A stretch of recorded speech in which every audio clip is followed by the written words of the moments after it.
welcome to Live, Laugh, Lol. We've Got Cancer. Still. This week's episode 5, Yep. we're going to talk about Surgery and shit. Yeah. all the shit after the surgery. Yeah. All Not the the shit literal shit that comes with the surgery. Yeah. Not all the literal shit. Jess has just had enough discussions of shit for a lifetime. We're not doing that. Not today. It'll come though. There'll be more. Don't you worry. So first of all, we're outside. I know, because the weather's been so nice. We're taking advantage of it. Yeah, we are. So we even put our summery dresses on, which is really nice. I've never worn this actually. I bought this to go on holiday, to go over a bikini, and then it just, when do you wear it? You know, and just like, in reality, I wear shorts and a top. Yeah. But here I am in a dress. I know, lovely. Well, speaking of holidays, you haven't been on holiday this week. I've not. For a change. I went to... But you have been away. I've been away for the weekend to Champneys with my grandma, mum and auntie Jill. Lovely. And that was really nice. And I did want to bring that up because, so you can get a treatment there, but you just kind of hang around. There's a pool, there's walks, you read your book. They've got good food, healthy, blah, blah, blah. And you can get a treatment. And they've got this huge list. I don't even know how many treatments they do altogether. But they have all their symbols for like circulation, heart problems, whatever. And there's one for if you've had cancer. And if you've had cancer, you can't have the treatment if it's got a dot. 98% of those, I swear, had dots. And so I got an oncology massage. No facials allowed. No. Oh, really? Yeah, like there's so much you can't have. And then I could have an oncology massage. And it was nice, and I appreciate that they've gone to the effort of like training someone into all of that, so that's great. Yeah. But it was literally like a tickle. Like, I like my massages to like hit the knots, and I felt like I was being stroked, and it was lovely. And it's really nice to be like, you know, have someone like stroke you. That sounds weird, but you know what I mean. Yeah, it's relaxing. So it is relaxing, and it was really nice. But I just feel like cancer has been pigeonholed, and I felt like I don't even know what the purpose of this really light oncology approach is, because like, just because I've got cancer, it's not the same as someone else's, and we don't all need the same thing. As far as I understand, I might be wrong. Maybe it's really important that none of us get massages. Yeah, I don't know. Like, I don't know how many people know that, but like, you can't have massages and beauty treatments when you've got cancer. You can if you go to the right place. So it's just about finding a place that doesn't have a weird thing. Yeah. And not everyone asks you. Yeah. But that's on you, and you have to take that risk. It's not on the person you go to. You should tell them if you want to tell them.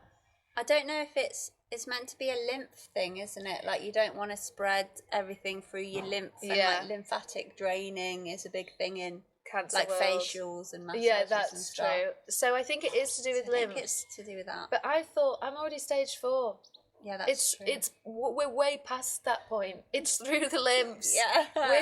It's already spread. We're not keeping spread this it at around bay. as much as you like. Also, it's like, I would fine if you don't want to get the lymphs, like, don't do me a facial, whatever. But surely we can just get that knot under my shoulder blade. Oh, so was it a back massage, but it was like the only thing they offer is like full body oncology. I think that's all they offered. There might have been a different, I think that was, I'm not sure. But yeah, so I just had the full body, and it was lovely, and the lady was really nice, and I can't complain about the like service I received, just the fact in general that you have to have this really soft one as an oncology patient. Yeah, and it's really tight, because actually people that have got cancer, they need a relaxing, de-stressing massage. We need to get rid of our knots. Yeah. But like, I think, fair enough, there must be a point. Yeah, there must be a reason. There must be a reason. But it is annoying. And could you tell us what that reason is, and then I'll go from there and decide if I need that or not. Yeah. But never mind. Apart from that, it was really lovely. Food was really good. It was really nice to have family time. So it was all lovely. What have you been up to this week? This week, I suppose the highlight of the week was my friend has had a baby. That's huge news. That's really sad. Wow, the laptop does not like that news, but I enjoyed it a lot. I went and met little Florrie. Love that name. Yeah. Florence, but short to Florrie. Yeah, and I used to be really bad with babies. They'd always cry, but she was just the cutest. She just sat there and she had a little cry, but then I soothed her. That's the big thing when my friends have kids. I now feel like the big thing is I can soothe the baby. I need to hold, if the baby's about to cry, I now need to keep the baby until baby stops crying. Yeah. Unless Whereas it is before like, I'd be like, oh my God, take the baby away. Unless it's milk. Oh, yeah. Then you're like, there is nothing I can do. Nothing I can do here, yeah. You're going to have to help out. Whoever's in charge of feeding needs to take over. Which actually brings us quite nicely onto our what a great segue. mastectomy chat. Oh my God, well done. That was totally unplanned. Look, we're just so professional. These things don't normally happen. not to amateurs like us. I know. Yeah, so we're going to talk mastectomy and we're going to talk IVF and prosthesis. I was going to mention my prosthetic. Yeah. And just how that's impacted us, and Jess as well, because she's had to have conversations about IVF in kids. So we're going to try and talk you through all of that experience so far. Yeah, because those are usually, well, for you, surgery was a very early treatment option as soon as you found the lump. Yeah. Right? And then those are some very early conversations that you usually have about IVF and if you want to have kids, because treatment can prevent that from happening. So. Yeah. Mastectomy, So I had my diagnosis end of June, and then no messing about, right, you'll need surgery, but we don't know if you'll need a mastectomy or a lumpectomy. Now, I thought lumpectomy was a made-up word for people that got the lump out, but, what do you call that? I got the lump out, not a full boob change. Anyway, lumpectomy is like the actual medical term. Yeah. So it was a mastectomy or a lumpectomy, and I didn't know what to do. And my big thing was, what would a plastic surgeon like me to come in with? Yeah. In a few years down the line, what does a plastic surgeon want to see to be able to sort my boobs out? Would they find it easier if I'd had a mastectomy, or would they find it easier if I'd had a lumpectomy? Because if you had a mastectomy, the option isn't necessarily to replace the boob. The mastectomy... It's just to remove it. The mastectomy can be with implant and can be without. Right. And the lumpectomy is to take just the lump out, so you're left with the rest of your boob. Got you. So I think this isn't exactly accurate, but when a lump becomes around like the 5 centimetre mark, they're normally going to say go for a mastectomy. And there's, everyone's different. It depends where your lump is. It depends on probably loads of stuff. But that was like a general marker for me. Like mine was measuring 4.5 centimetres in the ultrasound, and that's, the wind. Windy. 4.5 centimetres in the ultrasound, so that's why I was on the cusp. I could go for mastectomy or lumpectomy. Right. I really didn't know what to do. I was like messing around for a whole week trying to ring plastic surgeons, being like, someone tell me, what do you want me to come in with? I'm probably going to see you in a few years and ask you to sort out my boobs. Like, what do you want me to come in with? Anyway, it was really hard to get clear answers, as we've learned. That's just life. And so I had an MRI, a breast MRI, which are really hard to get. I was going to pay for one privately, but it's just hard to get. So got one on the NHS, and then that measured 6 centimetres or 8 centimetres. It measured something massive, yeah. So then that was great. I didn't have to make the decision. Right. It's a mastectomy. They really didn't want me to get an implant because the plan from nearly the get-go was you'll have surgery, you'll have chemotherapy, and then you'll have radiotherapy. And radiotherapy messes implants up. Oh. It's like something about the skin getting really tight and stretched, and your implant doesn't like it at all. So normally if you have radiotherapy, not normally, but if you have radiotherapy, you're at risk of having to have the implant out. Right, okay. Right. So I was like, I want the implant because if I'm about to have chemotherapy, I'm probably going to feel like shit. I'm probably going to have a hard time mentally with feeling tired and sick and whatever. I think it would really help if I could look at a body that more resembles my current body in the mirror. I think that will help me mentally. If we need to take the implant out for radiotherapy, fine, we'll do that later. We'll just have to do that if the radiotherapy messes it up. I appreciate that might happen. So they allowed me to have the implant, and then I was given 2 hospital dates, surgery dates, of end of July and middle of August. Right. And the day before the end of July one, I went in for a meeting I was hoping it was going to be the next day, but I thought at this point it'll probably be August. And I was just like, what can I have? We were waiting for the MRI results. And he was like, they've arrived. Brilliant. So can I get the surgery tomorrow? And he was like, yeah, I think you can have it tomorrow. Wow. I just need to check if the implant's in stock. So he goes, you choose between teardrop or round. Oh. I didn't actually choose. He looks at your other boob and kind of tries to tells you which one's going to match. I got Fair. round. Oh. I know, I don't think there's anything in whether you get either one, but okay, I got round. Fair. And then they're all in centiliter sizes as well, but I don't remember what my size was. But it's really like you're having a boob job. I've ordered the round one of this size or whatever.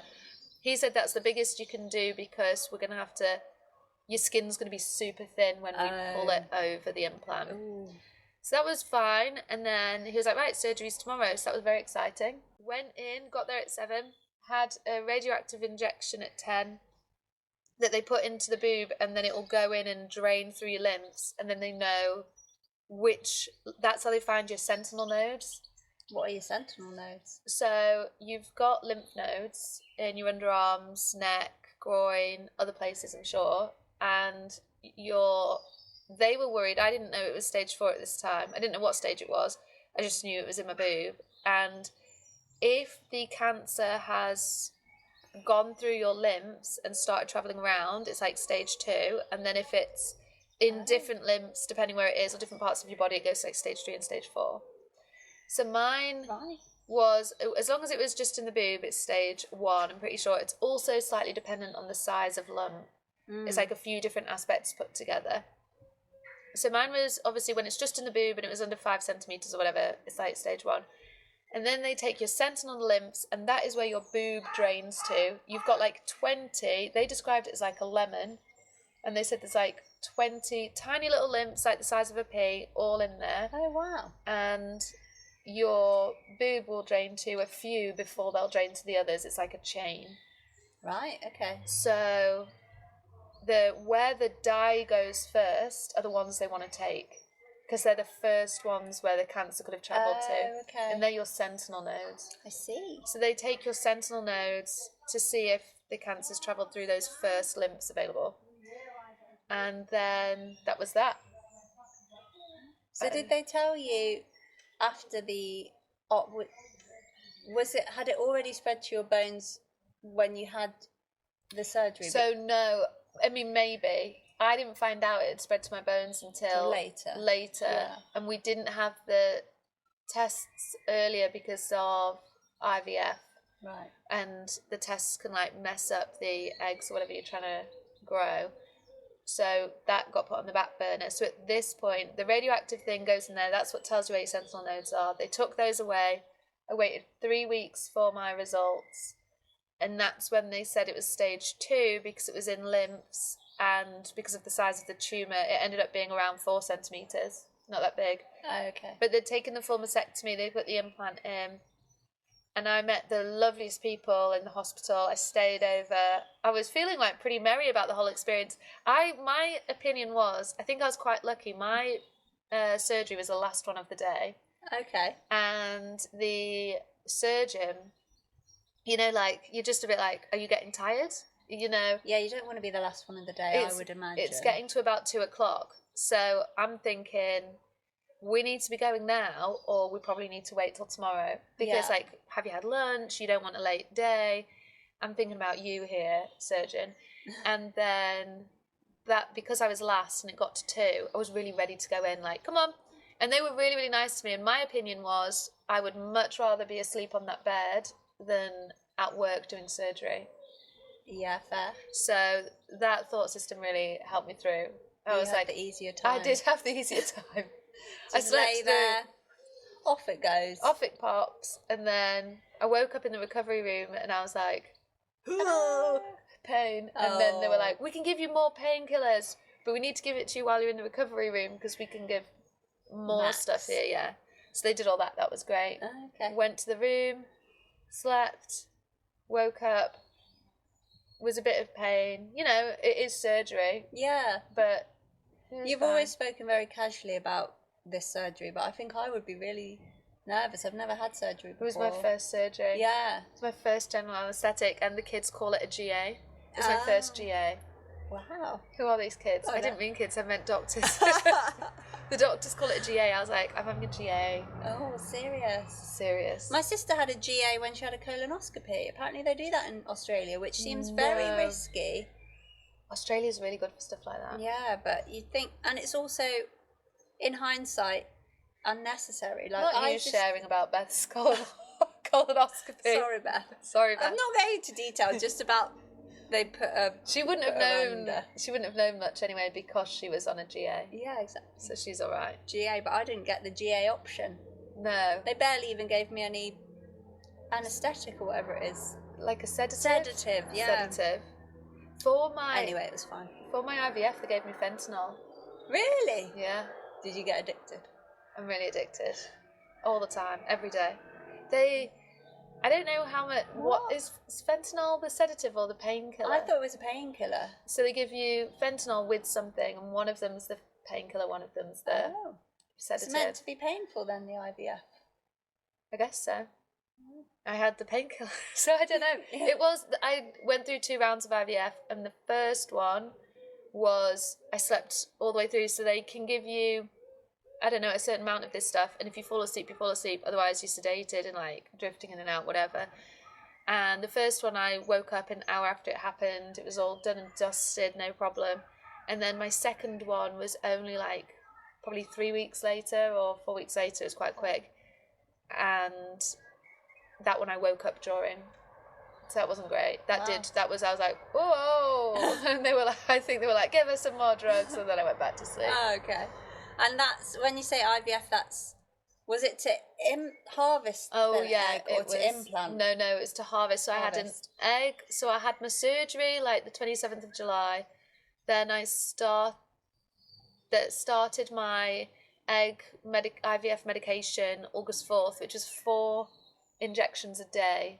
Whoa. Yeah, for like 2 weeks. And you have to do that yourself? I did that myself. But I'm all right with injections. That's all right with me. I'm not. Yeah, Mark doesn't love it, so then it's easy for me to do because it's actually fine for me. Yeah. And then I had an egg harvest, which no GA but fentanyl and whatever it is, and then there was like a 4-day window, and I got 6 eggs in my first round, and in Leeds, and I think every NHS district's a bit different, but in Leeds, if you get less than 10 eggs on your first round, you can have another round for free. And this is all based on my age, my diagnosis, and the fact that Mark and I don't have kids. Right. You got to tick loads of criteria. And then, so I had the first round, 6 eggs, which is fine, but that equates to maybe getting 2 in the womb, because then they die when you thaw them and freeze them and make them embryos and then try and put them in. So there's like, they just go down and down. So then I was like, I need the second round. But it has to start on the first day of your period, and I couldn't wait for the next one because they said I couldn't wait for chemo, so it had to hit that period. But after your egg harvest, you're due a period in 4 days. Oh. And so my egg harvest was a Friday morning, and I was like, oh my God, I need to speak to them over the weekend because I need to get my meds collected on Monday for a period due on Tuesday. But you know, when no one's picking up and everyone's closed. So that was a nightmare, but it was fine in the end. Had a second round, and we did embryos the second time because with the reason we had to do eggs the first time is because the autonomy of the woman, and there's been cases where I think it was someone with breast cancer. I think it could be really hard on relationships, and the woman and the man split up, and then the man wouldn't let the woman use the fertilized embryos. Oh. So they encourage you to do eggs, so you've got your own, whatever happens. Okay. But embryos are like a little bit better they're already embryos, So like they've already skipped a few stages. So we got 9 embryos. Oh, okay, wow. That was pretty great. We're really pleased with that. Yeah, well done, guys. Well done, guys. They talked to you about IVF, didn't they? Yes. So it was like, I suppose it's a very kind thing, but looking back, I was in quite a serious situation, and I mean, I had already decided that I didn't want kids, so it was a very easy decision in my mind, actually, because I just wanted to crack on with chemo.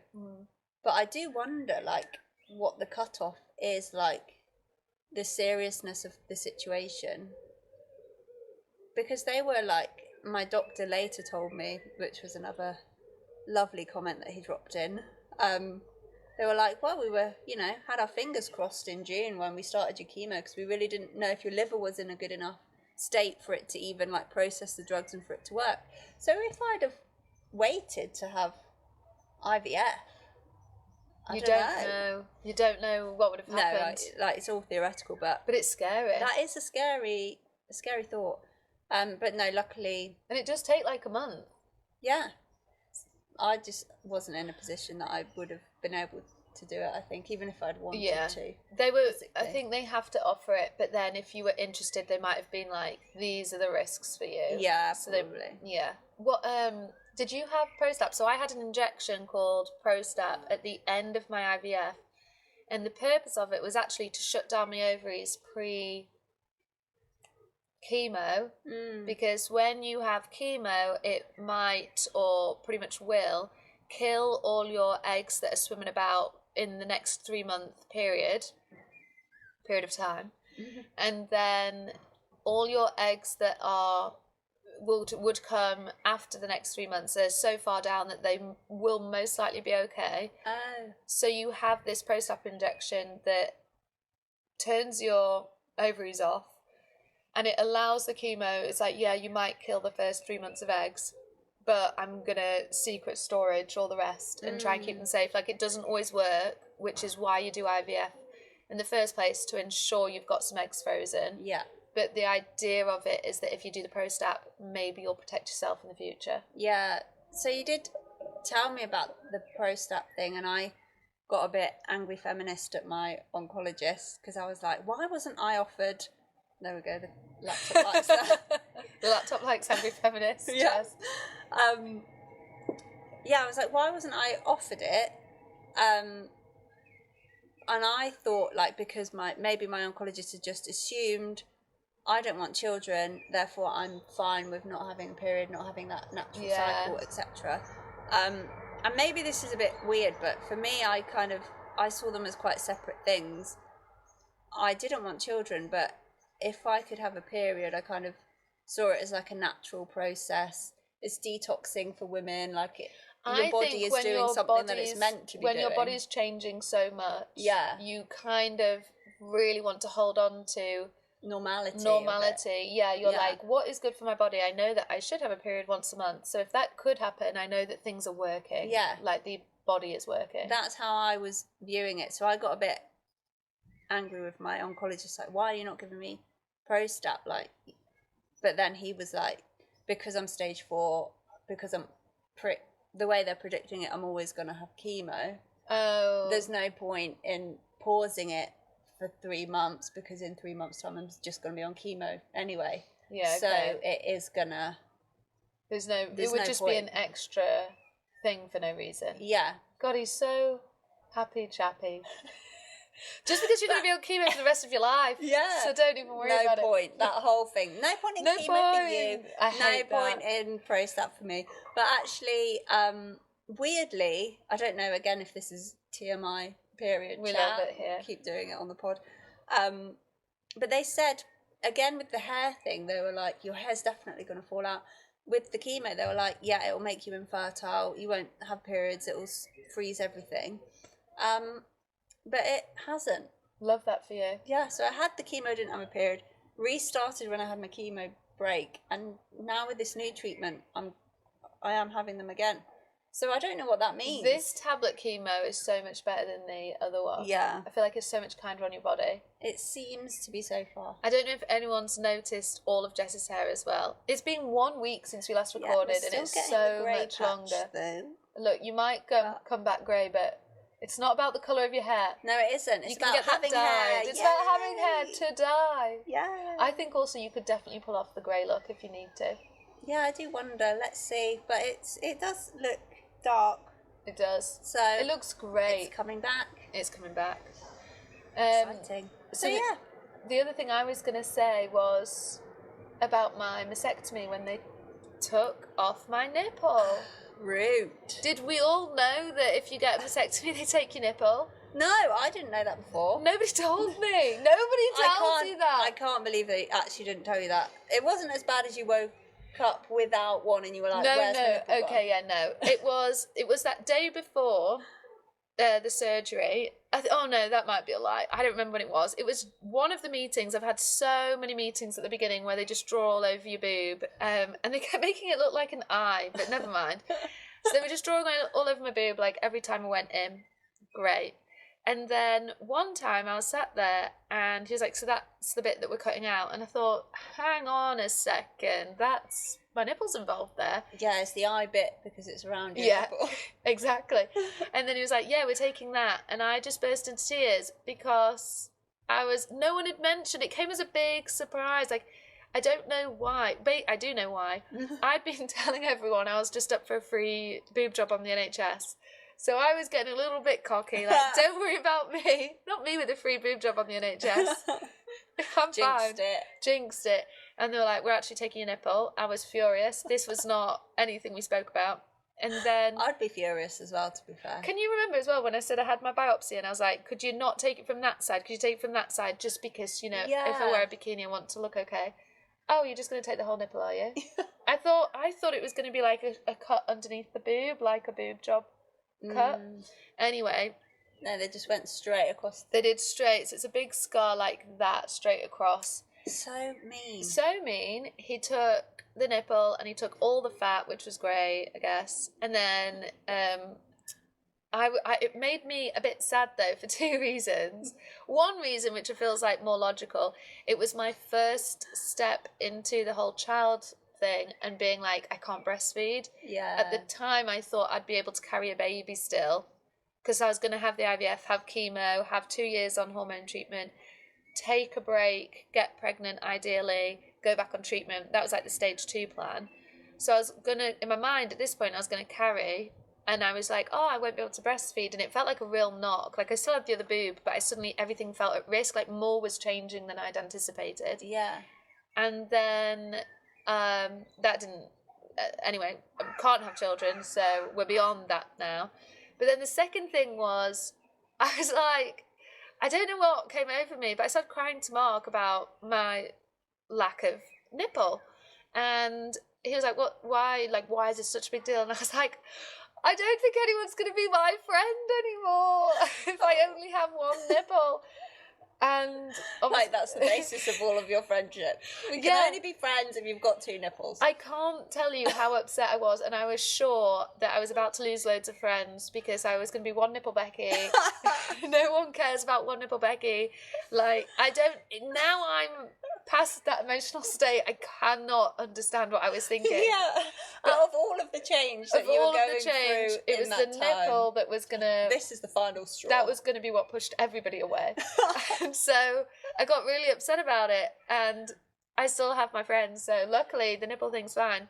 I had one friend, they will do tattooed nipples. I thought you were going to say one friend actually No. left. All the friends are there, and I said, Okay, I'm going to get a tattooed nipple. When the time is right, it's still a huge scar, so like years down the line. And he said he'd get a tattoo nipple too. So that's solidarity. An extra one. An extra one. He already has 2. So that was great. But it made me realise how much I've linked my looks to my self-worth or something. So there's something going on there that made that a big deal. Yeah.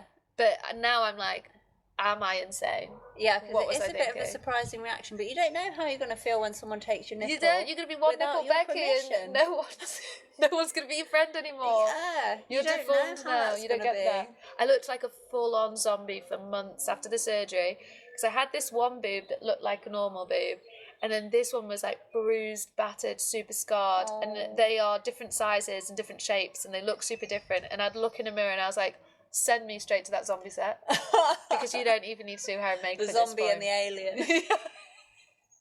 Why Yeah. were we not diagnosed around Halloween? I know, they really missed a trick. We would have had a great time. I know, sorted. I know. So yeah, that was a unexpected sadness. And I was Yeah. also going to mention actually the prosthetic they gave me. Yes, so you did get one, the round one, not the teardrop. I got the implant. Oh, different to a prosthetic. Yeah.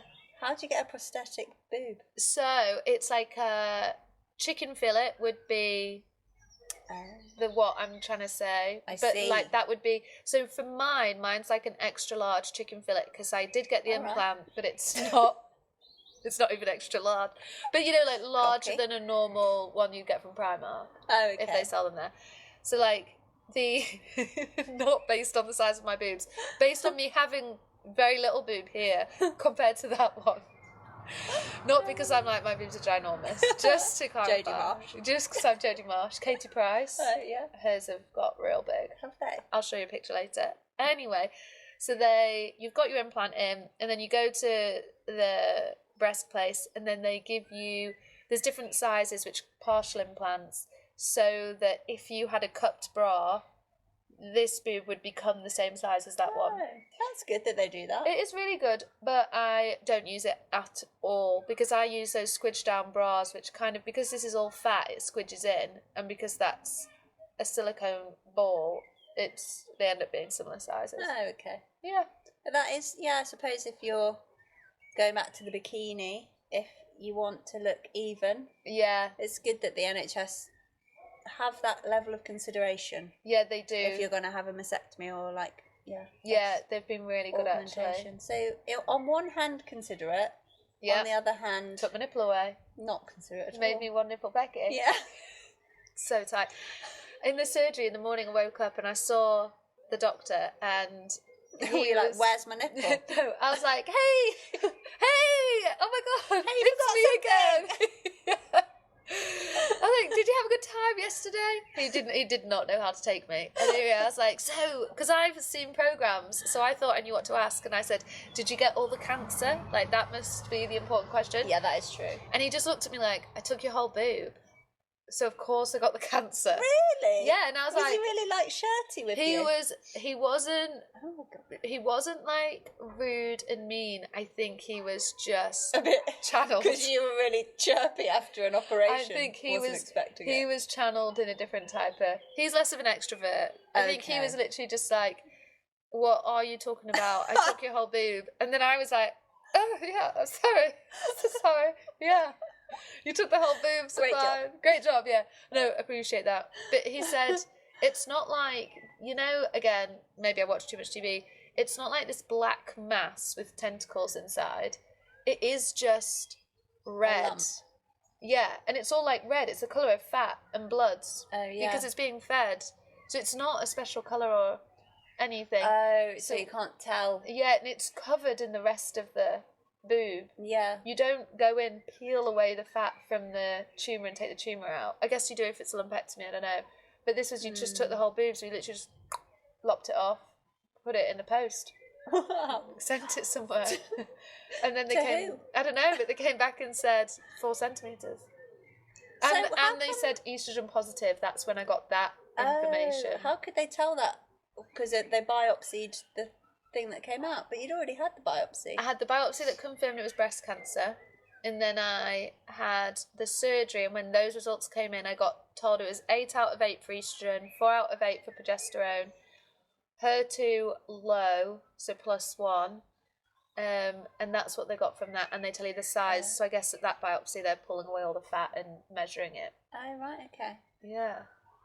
And then that's because of the estrogen. That's why they've changed your. That's why I'm on hormone Yeah. I'm on hormone, whatever it is. Treatment rather than chemo. Yeah, because it loves estrogen so much. Just Yeah. I wish I hadn't done that.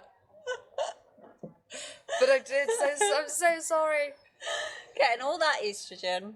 It's because I feel like I've had to talk a lot for this one because it's about the mastectomy. Yeah. And I'm trying to tell you all about it without boring you. And It's not boring. I've tried to be quick, but I'm looking at that and we're 38 minutes in. Oh, wow. And it's a lot. Yeah, but a lot to cover. And I was going to ask about menopause. But is that a different thing? Maybe I think we're going to have to say time. we're going to talk about menopause and we're going to talk about like menstrual cycles and how that's all changed for us in terms of our like womanhood. Because I wanted to also talk about like missing being able to carry a child. And it's a big thing. But I don't think we should get into it now because we've got so far. Yeah, and apologies in advance to our male viewers who have probably very little interest in the amount of period chat that we're putting out. Yeah, and like how much you wanted to know about the big lump of fat and no nipple. One nipple Becky, like you now know it. Everyone knows it's out there. Well, I shared my colonoscopy story, so there you go. We're really no holes barred. Oh, I never used that saying. Wow, that was a great one. Okay, yeah, and then one day in the future, either next week or a different week, we'll go into like maternity stuff, I guess. Yeah. Excellent. But we're also, like we said before, we want to talk about the Mel Gibson yes. stuff. We want to talk about food. Watch that? Yes. So we will have some other we're going to be non-physical stuff. Chats. We're going to talk about Mel Gibson from Australia. It's like apple cider vinegar is the dramatized thing on Netflix, and then the documentary is the Instagram's biggest con artist or something like that. Yeah. So we're going to watch those. Yeah. Very, very relevant and a little bit triggering. A bit triggering because we love apple cider vinegar and we're really following strict diets. Yeah. So who knows? But we'll talk about our stance on it anyway. Yeah. All right. Now we're just waffling. Oh, yes, we are. You should sign us off because I've taught so much. Okay. Thanks, everyone. Well, I suppose when we talk about treatment chemo, that'll be a me waffling episode. Oh, I love that. Okay, that makes me feel better. When we talk about chemo, it'll be on Jess. But yes, so lots of episodes to look forward to. I hope you're still interested and want to tune in. And thank you for listening. Thanks for listening, guys. See you next week. Bye. Oh, like and subscribe. Yes, like and send us questions. And send us questions. Like, subscribe, and send us questions. Yeah.